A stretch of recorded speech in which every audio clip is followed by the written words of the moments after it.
আসসালামু আলাইকুম ওয়া রাহমাতুল্লাহি ওয়া বারাকাতুহু। আমি জাফর আহমেদ তামিম, সৌদি প্রবাসী, বরগুনা জেলা, পাবনা থানা। আমি একজন প্রবাসী মঞ্চের নতুন সহযোগী। তো দেশে এবং দেশের বাইরে যে যেখানে আছেন, প্রবাসী মঞ্চের পক্ষ থেকে সবাইকে জানাই শুভেচ্ছা ও স্বাগতম। দীর্ঘদিন যাবৎ আমি প্রবাসে, প্রায় ৮ বছর।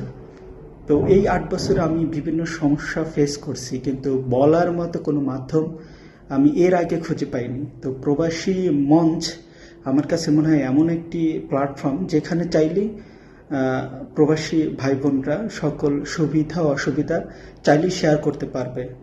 এবং আমার কাছে মনে হয় যে প্রবাসী মঞ্চ এমন একটা প্ল্যাটফর্ম তৈরি হচ্ছে যা আগামীতে প্রবাসী ভাই বোনদের জন্য ভালো, মানে পজিটিভ ভূমিকা পালন করতে পারবে ইনশাআল্লাহ। তো আমার সবার কাছে অনুরোধ থাকবে, বিভিন্ন দেশে অবস্থানরত সকল ভাই বোনদের প্রতি অনুরোধ থাকবে, এমন একটি সুন্দর প্ল্যাটফর্মে, এমন একটি চমৎকার প্ল্যাটফর্মে যুক্ত হয়ে এই প্ল্যাটফর্মকে আরও শক্তিশালী করবেন, আরও আরও এই প্ল্যাটফর্মকে বড় হতে সহযোগিতা করবেন ইনশাআল্লাহ।